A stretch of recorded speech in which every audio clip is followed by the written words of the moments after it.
한 3주 거의 한 달 동안에 이 예배 다 끝나고 나서 우리 리더님들이 수고를 하고 있습니다. 그 리더 학교 어떤 리더, 어떤 셀을 이끌 것이냐 뭐 이런 거 교육을 하고 있는데 제일 처음 수업에서 저희가 이제 다루었던 내용이 뭐냐면은 어떤 교회가 건강한 교회인가에 대한 문제였어요. 이 건강한 교회의 8가지의 특성이 있는데 그 특성 중에 하나가 뭐냐면은 은사에 따른 사역을 이렇게 배치를 잘하는 교회가 건강한 교회라는 것입니다. 그래서 이제 뭐 대형 교회뿐만 아니라 요즘에 현대적인 교회들이 은사에 따른 배치, 그러니까 평신도가 사역자로 서게 하기 위해서 그런 여러 가지의 이 훈련들과 이제 과정들을 만드는 건데 그 중에 하나가 뭐냐면 은사 발견 세미나라는 게 있어요. 그러니까 이분이 어떤 성향을 가지고 어떤 성격을 가지고 어떤 자질이 있는지를 파악을 해서 거기에 맞는 일, 제일 잘할 수 있는 일들을 이렇게 배치를 해드리는 거지요. 그래서 이제 보통 이 은사 발견 세미나 할 때 MBTI 검사라는 걸 하거든요. 근데 이 MBTI 검사가 뭐냐면 성격 유형이 무엇인지 이제 알아보는 겁니다. 근데 이 MBTI 검사를 우리 교회도 작년인가요? 그 재직 수련회 때 함께 했어요. 했는데 이 거의 그거 하면서 제가 재밌었던 게 뭐냐면 내향성인 사람, 외향성인 사람 이 분포를 제가 봤거든요. 근데 이 분포가 굉장히 좀 흥미로웠습니다. 여러분, 우리 교회 전체 성도들 중에 내향적인 분들이 몇 정도 되고 외향적인 분들이 몇 정도 될 것 같으세요? 몇 대 몇? 5대 5? 그날 이제 저희가 조사한 바로는 제가 놀랐는데 7대 3 내지는 8대 2였어요. 그러니까 우리 교회는 좀 이렇게 아이 성향, 그러니까 내향성 있는 성향 분들이 거의 한 뭐 7, 8이 되고 그리고 좀 죄송합니다. 나대시는 밝으신 분들이 한 2, 3 정도 되는데 한국의 이 분포, 전체적인 분포는 뭐냐면요. 한 6대 4 정도 됩니다. 그래서 한국은 이제 내향성의 사회, 좀 보수적인 사회가 그래서 나타나는 건데요. 한 6 정도, 한국 인구의 한 6 정도가 이 내향성, 내성적이라는 분들이 많고, 그 다음에 4 정도가 좀 이제 외향성을 가지신 분들이 있는 거죠. 그러니까 우리 교회는 비교를 해보면은 한국에 있는 다른 사회보다 조용한 사회가 분명합니다. 그리고 다른 교회에 비해서도 우리 교회가 조용한 교회임이 분명을 해요. 왜냐하면 제가 말씀하면서 분명히 이 타이밍에 좀 아멘을 하셨으면 좋겠는데 안 하시는 게 이제 대부분이고, 그리고 우리 뭐 세미나나 이런 거 가면 이렇게 질문을 하거나 또 제가 질문을 할 때 대답하시는 분들이 의외로 되게 적어요. 그래서 대답 없는 너가 우리 교회는 정말 많습니다. 그래서 좀 답답할 때가 있지만 또 그런 것 때문에 좋은 장점도 있어요. 지난주에 이제 한 가정을 신방을 했는데 그 가정 우리 권사님이 이렇게 얘기를 하시더라고요. 우리 교회에 와서 좋은 게 교회가 조용해서 좋대요. 그래서 조용하니까 이제 평안하고 뭔가 좀 이렇게 문제와 갈등이 없어 보이잖아요. 그죠? 그런데 잘 생각을 해보면 조용한 건 장점이 될 수 있어요. 왜냐하면은 갈등에서 좀 어느 정도 해방이 되고 평안한 이 관계를 유지할 수 있지만 반면에 좀 예민한 것은 장점이 아니라 단점이 될 수 있다고 저는 생각을 합니다. 저의 경우가 그런데요. 제가 보기에는 목소리도 크고 막 돌아다니면서 허허 웃으면서 제가 되게 대장부라고 생각하시는 분이 많지만 저의 아내는 저의 속내를 잘 압니다. 되게 예민하고 쫀쫀한 사람이에요. 그래서 이 예민함이 재밌는 게 과거부터 시작을 해서 돌아보니까 신앙 갖게 되고 예수님 믿게 되고 교회 생활하면서 더 예민해지고 더 민감해지더라고요. 뭐 지금은 좀 어느 정도 풍파를 겪었지만요. 뭐 예를 들어서 이런 겁니다. 교회 생활하고 또 뭐 형님들 만나고 누님들 만나고 이런저런 얘기를 하다가 한마디가 마음에 걸려서 집에 오죠. 그러면 저분이 왜 나한테 저렇게 얘기를 했지? 그 다음 주에 이제 가보면 그분이 나를 노려보는 듯한 느낌이 들고, 그래서 이제 좀 지나가서 잘못하다 한마디를 뚝 하다 보면 대차게 또 한마디를 얻어맞고, 그러면서 이제 나중에 전도사님 찾아가죠. 전도사님 저 상처받았어요. 근데 제가 목사 되고 나서 성도님들 섬기고 나서 저와 비슷한 분들을 많이 만나게 됩니다. 상황이 되고 저 어려움이 오면 저를 찾아오거나 눈짓을 보이죠. 심각한 좀 어두운 눈빛을 보내면 제가 만나야 돼요. 그러면 대부분 하신 말씀이 저 상처받았다고 이렇게 얘기를 하세요. 그런데 이제 상처받은 것이 잘못된 건 아니죠. 그런데 예민하게 반응한 것은 우리의 영혼에 그렇게 유익하지 않을 수 있다는 겁니다. 이 소심함이라고 표현할까요? 이 소심함은 신앙의 걸림돌이 되죠. 신앙의 걸림돌이 되죠.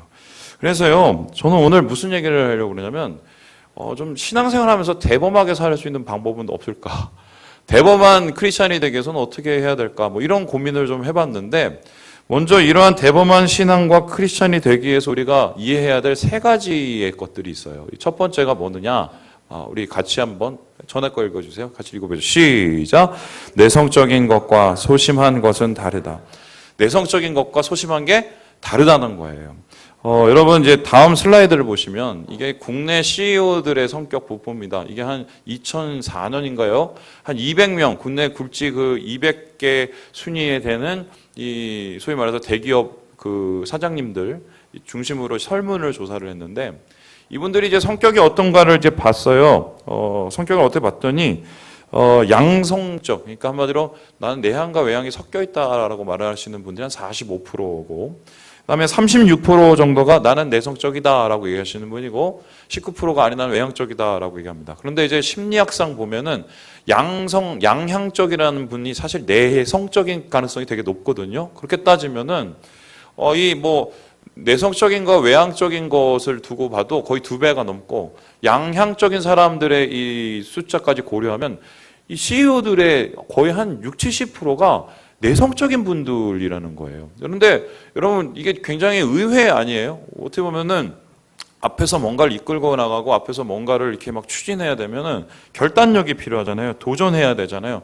그리고 뭔가 끈질기게 맷집이 필요해야 되잖아요. 그래서 실제적으로 CEO들이 얘기를 할 때 가장 중요한 이 사장님의 덕목이 뭐라고 표현하냐면 결단력 이런 거 얘기하거든요. 그러면 결단력 생각할 때 뭔가 좀 깃발을 들고 소리치면서 앞에 가고 막 이런 외성적인 사람이 많을 거라고 우리는 생각되지는데 실제적으로 뚜껑을 열어보니까 내향적인 분들이 이 CEO가 많은 거예요. 더 재밌는 게 뭐냐면요. 이 미국의 경우는 더 많아요. 미국의 경우에 여러분 대표적인 내향적 성격의 리더가 누구냐면 여러분 오바마 아세요? 오바마 전 대통령이 지극히 내향적인 사람입니다. 근데 그 내향적인 사람이 그러한 대다수의 사람들과 세계를 짊어지고 나갈 수 있는 결단을 할 수 있었던 이유가 뭐냐면 심리학자들은 오히려 그 사람이 오바마가 내향적인 사람이었기 때문에 그 일을 잘 감당했다고 얘기를 하지요. 그래서 이제 수잔 케인이라는 테드 강사가 있는데 그 사람이 이런 얘기를 했어요. 창의와 혁신은 의외로 혼자 있을 때 분출되는 경우가 많다. 그래서 심리학자들 연구에 따르면 역사적으로 창의성 뛰어나고 뭔가 추진력이 있는 사람들은 지독하게 내향적인 구석이 있다고 합니다. 왜냐하면 자기 혼자서 생각을 하고 뭔가 그 깊은 생각을 통해서 뭔가 중요한 일들을 도출해내고 집중할 수 있기 때문에 내향적인 성향들의 CEO가 더 많고 리더들이 더 어울린다고 얘기를 하고 있습니다. 그래서 어떻게 보면은 이 대표적인 이 상황들을 보면은 내향성과 이 소심함은 맞닿아 있지가 않아요. 근데 성경을 보면 더 확실해지는데요. 여러분 다음 그림을 보시면 알겠지만 이쪽에 누가 있어요? 저 돌판 들고 있으신 분이요? 모세죠. 그리고 그 옆에 자기 새끼 죽이려고 하는 사람이 누굽니까? 아브라함, 그죠? 그 밑에 열심히 뭐만 짓고 있는 누구죠? 노아. 그리고 하나님 안에서 계시하면서 마지막까지 살아남은 사도 요한. 이 사람들이 다 내향성 사람들이에요. 근데 여러분 보세요. 모세하고 아브라함을 보세요. 결단력의 상징 아니에요? 이만한 믿음의 결단을 본 적이 있어요. 하나님이 가라고 하니까 가고 죽이라고 하니까 자식을 죽이는 순유까지 하는 아브라함. 결단력 있는 사람이죠. 뿐만 아닙니다. 모세를 보세요. 저 200만의 이스라엘 백성들을 이끌고 거의 200만 대 1의 그 싸움을 할 수 있는 그 결단력과 그 집중력이 있는 이 사람도 역시 내성적인 사람이었어요. 뿐만 아니라 노아의 경우 보면 모든 사람이 아니라고 하는데 나는 얘라고 하면서 산 위에 올라가서 이 방주로 지을 수 있는 뚝심이 있는 저 여유, 저게 내향적 성향에서 시작됐다는 거예요. 뿐만 아니라 사도 요한도 모든 제자들 중에 마지막까지 살아나면서 교회를 지킬 수 있었던 그 맷집이 결론적으로 이 대범한 성격인데, 이건 소심한 내향성이 아니라 내향적 성격과는 소심함이 전혀 차이가 있다는 것을 드러내는 것이죠. 그래서 우리가 첫 번째 할 수 있는 것, 나는 내성적이야, 곧 나는 소심하다, 아니라는 거예요. 오히려 소심한 사람 중에 외향적인 사람이 많을 수 있고요, 반대로 내성적인 사람 중에 담대한 사람이 많을 수도 있다는 게 지금 이 자료를 통해서 드러나는 증거입니다. 두 번째 나타나는 이 크리스찬 대범해지게 한 이해가 뭐냐? 우리 같이 한번 읽어볼까요? 시작. 생각이 많은 것과 여러분 보통 말합니다. 생각 좀 해볼게. 보통 생각을 해본다고 얘기를 했었을 때 생각을 잘 해야 돼요. 그죠? 생각 뭡니까? 살생의 사고할 각인데, 살 생각을 해야 되는데 자꾸 생각 속에서 죽을 생각을 하면 이거는 장경록 목사님이 사각이라고 말을 하던데, 이건 삶에 전혀 도움이 되지 않지요. 그러면 생각이 많다는 것은 무엇입니까? 마음이 나뉘어져 있다는 것입니다. 마음이 나뉘어져 있다는 소리는 뭐냐면 대부분의 생각이 얕다는 거예요. 이것 조금 걱정하다가 저것 조금 걱정하다가 이것저것 고쳐하다가, 그러니까 마음이 소심해지는 거지요. 걱정과 염려로 곡찰될 가능성이 많은데, 많은 생각은 우리의 심신을 피곤케 하고 삶을 어렵게 만듭니다. 그런데 반면 깊은 생각은 골똘히 생각하고 집중하는 생각은 무엇이냐? 삶을 정리하게 만들고 힘을 한 곳에 쏟게 만들지요. 그래서 능률을 올리고 어떤 삶 속에서의 방향성을 찾는 굉장히 효율적이고 좋은 생각들입니다. 주님은 생각하지 말라고 하지 않았어요. 하지만 생각을 많이 하지 말라고 했습니다. 그리고 오히려 생각들을 모으고 집중하는 데 쓰라고 말씀하십니다. 어디에 쓰라고 하나요? 우리 마태복음 6장 말씀 읽어볼까요? 시작. 그런즉 너희는 먼저 그의 나라와 그의 의를 구하라. 대부분 우리가 많은 생각을 하는 이유가 무엇인가? 주님이 말하시기를 나의 나라, 우리의 나라를 구하는 데 사용하기 때문에 마음이 나뉘어진다고 얘기를 합니다. 분산되고 나뉘는 경우, 이 사단이 우리를 자극하는 이유가 이것인데요, 하나님 나라가 아니라 다른 나라를 구하게 만들게 하기 때문에, 하나님의 뜻이 아니라 다른 뜻만 바라보게 하기 위해서 우리의 마음을 충동질하지요. 하나님의 백성은 하나님의 나라에 집중하면 됩니다. 아멘? 이때 아멘 하셔야 돼요. 아멘? 예. 다른 생각은 하나님께 맡기고 내일 일조차도 하나님께 드려요. 그럼 왜입니까? 하나님께서 다른 것은 책임져 주시기 때문이죠. 비록 해결나지 않을 것 같은 일도 하나님 나라와 하나님 뜻에 목숨을 걸면 해결이 되는 경우가 많이 있지요? 왜요? 하나님 우리가 생각을 집중하고 깊은 생각을 하기 원하시기 때문이에요. 세 번째로 우리가 이 대범한 크리스찬을 위한 세 가지 이해 중에가 뭐냐? 우리 같이 한번 읽어보죠. 시작. 자존심이 센 것과. 여러분, 제가 자존심이 세 보이세요? 아니면 자존심이 약해 보이세요? 잘못 살았네. 좀 세요. 근데 옛날보다는 좀 나아요. 근데 자존심 세신 분들은 막 승질나면 밥도 잘 안 먹어요. 그래서 곡기를 끊고 막 투쟁을 하죠. 저희 예지가 저를 좀 닮았고 걱정이에요. 얘가 뭐를 구하고 뭐가에 꽂히면 그것이 이루어지기 전까지는 절대로 타협을 안 하는 신앙인데, 이게 제 신앙이 아니라 모습인데 제 모습을 보는 것 같아서 좀 이제 걱정이 되거든요. 근데 여러분, 이제 자존심이 세다는 것은 사실은 이제 이게 소심함과 관련된 거 아세요? 무슨 소리냐? 소심이라는 사전적 의미는 대담하지 못하고 조심성이 지나치게 많다는 건데요. 이 소심한 사람의 특징은 타인을 지나치게 의식한다는 것입니다. 타인을 지나치게 의식한다는 게 뭐예요? 그게 자존심이에요. 그러니까 다른 사람이 나를 어떻게 볼까? 다른 사람에게서 나는 어떤 모습일까? 내가 무시받는 거 아니야? 이렇게 자꾸 여기에 귀를 기울이는 것을 우리는 뭐라고 하냐면 자존심이라고 합니다. 자존심. 그런데 반대로 자존감이라는 것은 무엇입니까? 내가 나의 나됨을 어느 위에 올려놓는 거예요. 반석 위에. 그래서 누가 나한테 뭐라고 그러든 누가 나한테 어떤 돌을 던지든 나는 흔들림이 없는 것. 이걸 자존감이 강한 사람, 자존감이 높은 사람이라고 얘기를 합니다. 그래서 소심함은 이 내향성과 동의어로 여겨지는 경우가 있는데 전혀 아니죠. 소심함과 내향성은 다릅니다. 뿐만 아니라 자존심이 센 것과 내향적인 것도 전혀 다릅니다. 오히려 내향적인 사람은 고독 즐기고 사회적 자리를 좋아하지 않을 뿐만 아니라 다른 사람의 의견과 다른 사람의 입장을 두려워하지 않습니다. 탄탄하기 때문이죠. 반면에 소심한 사람들은 긴장감에 굳어 있고 남들처럼 활발하고 싶은 욕구가 기본적으로 있기 때문에 창피함이 너무 강한 거예요. 그러니까 행동에 제약이 따르게 되지요. 제가 가끔씩 얘기하지만 첫 번째 사귀었던 여자친구가 대학교 2학년 때였어요. 근데 대학교 2학년 때 100일도 안 돼서 차였어요. 차인 이유가 뭔지 아세요? 나중에 물어봤더니 맨날 인상 쓰고 있어서 싫대요. 그래서 내가 왜 인상을 썼는지 생각을 해봤더니 얘가 나를 어떻게 생각할까? 여기에 항상 빠져 있었어요. 나는 부족한데. 한마디로 이 소심하고 자존심에 목숨을 건 셈인 거죠.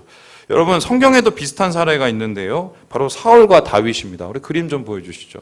지금 이제 사울 앞에서 연주를 하는 다윗의 모습이 있는데 사람들의 극한 대비를 보여주죠. 사실 자존심으로 따지면 사울 만한 사람이 있겠습니까? 왕으로서의 자존심 지키려고 모든 것을 걸었던 사람입니다. 반면에 이 사울은 자존감이 낮았어요. 사람들이 나를 어떻게 보는지에 극한 관심을 가졌기 때문에 그 관심 때문에 쓰러지고 넘어지고 죽습니다. 반면에 우리 다윗은 어떻습니까? 자존심은 별로 없어요. 사람들이 나를 욕하든 말든 내 옷이 벗겨졌든 말든 나는 좋으면 춤을 춥니다. 옷이 다 벗겨져서 속옷이 드러나도 춤을 춰요. 왜요? 자존감이 세워져 있기 때문에. 내 자존감은 하나님으로부터. 그의 자존감에 대한 이 비밀을 131편에서 뭐라고 얘기하냐? 시편에서 나는 교만하지 않겠다. 높고 기이한 거 보지 않겠다. 그리고 젖된 아이처럼 하나님만 바라겠다. 그의 자존감은 바로 하나님에게 세우기 때문에 사람이 뭐라고 그러든 그건 이제 신경 쓰지 않겠다. 이게 자존감과 자존심의 차이죠. 그래서 소심한 사람은 자존심이 셀 수 있지만 자존감의 문제를 겪는 경우가 대부분 많답니다. 그리고 소심한 사람은 생각이 많을 수 있으나 깊이 못하는 경우가 많지죠. 왜냐하면 이건 성격의 문제가 아니에요. 우리가 어떤 것으로 우리의 마음을 채우느냐야 관계되는 것입니다. 제가 오늘 이 시편의 말씀을 여러분과 함께 묵상하려는 이유가 뭐냐면 어떻게 하면 대범한 신앙, 이 소심함을 버리고 주님 안에서 대범한 신앙을 갖게 되는가를 알아보려는 것입니다. 우리 함께 시인이 처한 최악의 상황들을 한번 볼까요? 우리 두 번째 연애 보면 악인들이 내 살을 먹이려고 내게로 왔다. 그러면 식인종은 아니겠죠? 나를 씹어먹는다는 거예요. 뭐예요? 중상모략하고 도마위에 올려서 나를 채치고 뭐 요리하고 말을 어렵게 만들고 한마디로 내 마음을 뒷담화 까는 사람들이 한둘이 아니라는 거예요. 뿐만 아니에요. 군대가 나를 대적하고 진칠지라도. 전쟁과 같은 인생인 거죠. 맨날 사람이 어떻게 나를 공격할지도 모르는 두려움 가운데 있는 것입니다. 또 뿐만 아니에요. 12절에 보니까 뭐랍니까? 위증자들과 악을 토하는 자들이 일어났다. 이 소리는 뭐예요? 사람들이 재판에 서서 공정함을 기대하는데 내 편 들어줄 사람이 아무도 없다는 거예요. 여기도 내 편이 없네, 저기도 내 편이 없네. 그러면 내 편을 누가 들어주나? 이 마음 가운데 무너졌다는 거죠. 더군다나 이 가장 절체절명이 이 10절의 부분인데 이 시인이 자기 자신을 뭐라고 하냐면 내 부모는 나를 버렸으나 라고 얘기합니다. 뭐예요? 부모라는 것은 뭡니까? 평생 가도 내가 결국 돌아갈 수 있는 곳이거든요. 나의 최후의 안전기지 아닙니까? 그런데 시인에 있어서 그 부모를 나를 버렸다. 이걸 어떤 이 학자들은 별을지라도 라고 가정이라고 표현하는데 가정이든 말든 간에 지금 시인은 이 최악의 상황 속에서 아무도 내 주위에 없고 내가 믿을 만한 사람조차도 나를 버릴 수밖에 없는 상황에 있는 거예요. 자, 그러면 이런 상황은 어떤 것입니까? 한마디로 숨을 것도 없고 기댈 것도 없고 피할 것도 없는 최악의 상황이죠. 이 상황 속에서 누가 대범할 수 있겠어요? 소심해지죠. 사람들이 나를 치려면 그게 기울여지죠. 또 뿐만 아니라 생각이 많아지죠. 분산되지요. 그런데 오늘 시인의 고백이 뭡니까? 나는 그래도 흔들리지 않는다라고 얘기를 해요. 그럼 오늘 시인의 말씀, 이 고백 속에 나와 있는 건 뭐냐면 대범한 신앙, 나는 대범한 신앙을 가지고 있다는 소리예요. 여러분 궁금하지 않으세요?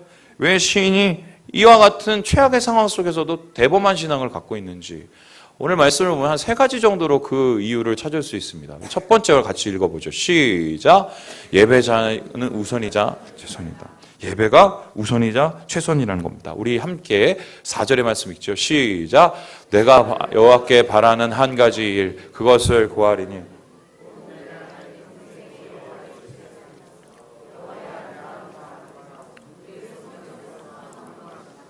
시인의 대범함이란 어디서나 예배하는 신앙입니다.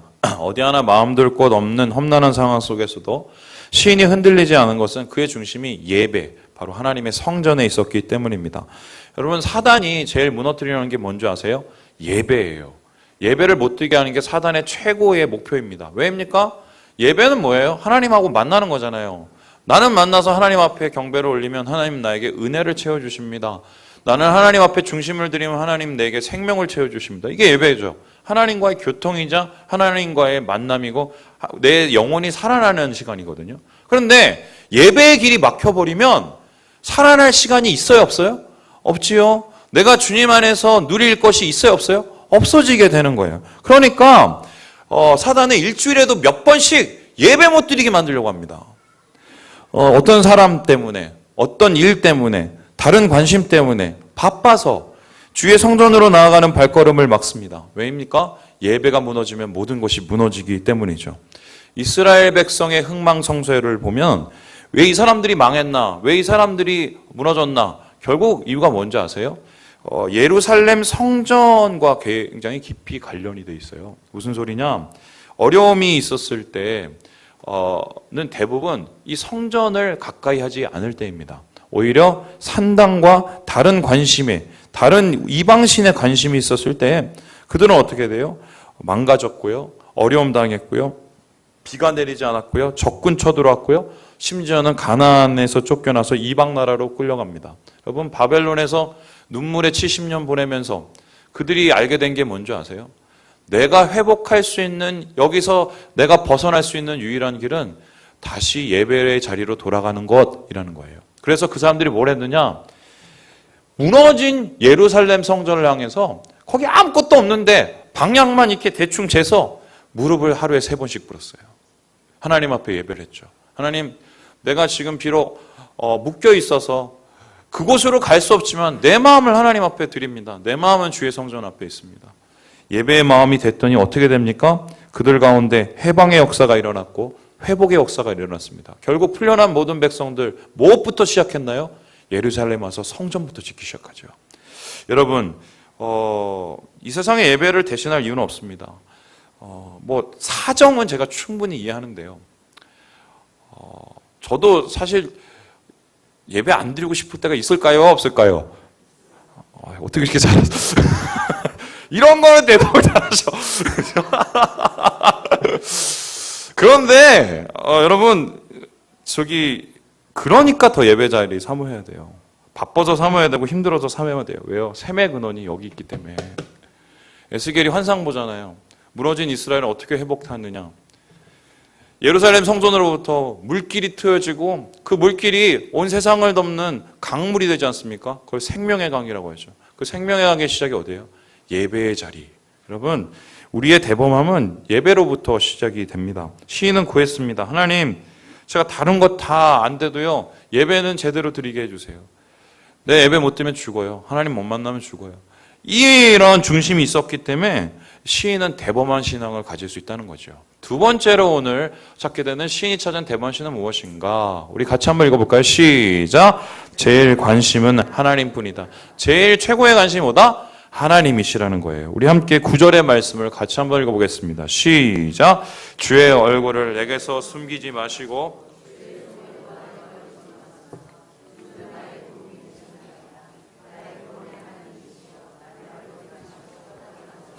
여러분, 대범한 신앙이라는 것은 무엇이냐? 하나님께 관심을 두는 신앙입니다. 하나님께 관심을 두는 신앙. 여러분, 지금 한국교회에 여러 가지 병폐가 있어서 지금 우리가 쇠퇴하고 있지요. 이 선교학자들이 한국교회를 바라보면서 한국교회 망조, 한국교회를 쇠퇴하게 만드는 이유 중에 하나가 뭔지 아세요? 바로 담임 목사 신앙입니다. 이게 무슨 소리냐? 이런 겁니다. 담임 목사를 통해서 기쁨을 누리고, 담임 목사를 통해서 위로를 얻고, 담임 목사를 바라고 담임 목사를 소망하는 신앙. 예? 목사님이 한번 웃어주시면 행복하고, 목사님이 손잡아 주시면 너무 기쁘고, 그리고 목사님이 나를 향해서 말을 하는 것 같고, 여러분 이게 신앙의 초창기에는 이게 잘하는데 되게 도움이 되는데 어느 이상 되면 이게 문제가 되고 우리의 족쇄가 됩니다. 왜입니까? 이거 일계명 어기는 거예요. 그러면 일계명이 뭐예요? 나 외에 다른 신 두지 말라는 거예요. 교회 오면은 담임 목사 봐야 됩니까? 하나님 봐야 됩니까? 다시 한번 얘기해서요. 교회 오면 담임 목사 봐야 됩니까? 하나님 봐야 됩니까? 하나님 봐야 돼요. 하나님 봐야 돼요. 우리 교인들이 박성민 신앙을 갖게 될 때 우리 교회는 망합니다. 아멘? 아멘이에요. 아멘. 왜냐하면은 지금 문제없이 목회 잘하는 것 같지만 저도 인간이라 어떻게 정신 나갈지 몰라요. 그 흔들리고 무너지면은 같이 자빠지죠. 같이 자빠지죠. 그래서 저를 위해서 바라보지 마시고 기도를 해주셔야 돼요. 어떤 기도를 해주셔야 되나? 하나님, 박 목사가 잘 먹고 잘 사는 게 아니라 하나님 안에서 중심 잃지 않도록. 그죠? 그리고 영적으로나 육적으로나 건강 지킬 수 있도록 기도를 해주셔야 돼요. 이게 우리 교회가 건강해지는 거예요. 그래서 담임 목사는 기도의 대상이지 담임 목사는 사랑의 대상이 아니에요. 아멘? 그래서 우리 박성민 신앙 갖지 말아야 된다. 시험 들지 말아야 된다. 아마 저 때문에 시험 드신 분 우리 교회 분명히 있을 거예요. 여러분 죄송하고요. 지금이라도 안 늦었어요. 그 신앙을 버리세요. 그 신앙을 버리세요. 아무리 제가 잘생겨지고 아무리 잘났어도 살 빠졌다고 요즘 너무 잘생기셨다고 교만해지잖아요. 이런 분이 있는데 여러분 저는 신앙의 대상이 아니에요. 저뿐만 아니라 주변에 있는 우리 형제자매들이 신앙의 대상이에요. 함께 하나님을 같이 봐야 되는 대상입니다. 내 부모조차도. 믿음의 부모도 함께 하나님을 바라봐야 되는 신앙인이지 함께 예배하는 예배자들이지 우리가 의지해야 될 신앙의 대상이 아닌 것입니다. 시인이 주위 사람들에게 마음을 두었다면 곧 무너졌을 것입니다. 그런데 시인 말합니다. 부모도 나 버렸어요. 부모도 나 버렸어요. 근데 나 안 흔들려요. 왜? 하나님이 나 안 버리시니까. 하나님만 안 버리시면 저는 버텨요. 하나님이 나를 외면치 않으시면 저는 여기서 다시 일어설 수 있어요. 이렇게 하나님 앞에 고백을 합니다. 이게 대범함이에요. 대범함은 제일 관심이 하나님인 신앙이에요. 주님 안에 신앙을 할 때 우리의 마음이 대범해진다는 것입니다.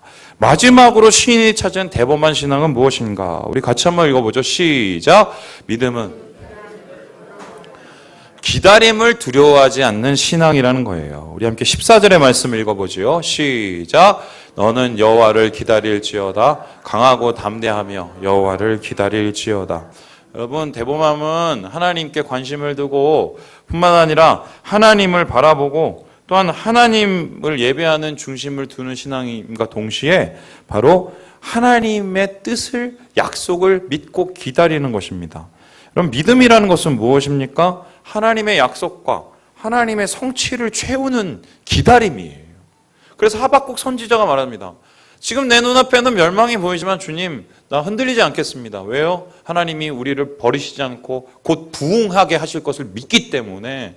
그래서 이 부흥의 이 소망을 가지고 그날을 기다리면서 하박국 선지자가 뭐라고 합니까? 오직 의인은 무엇으로 살아요?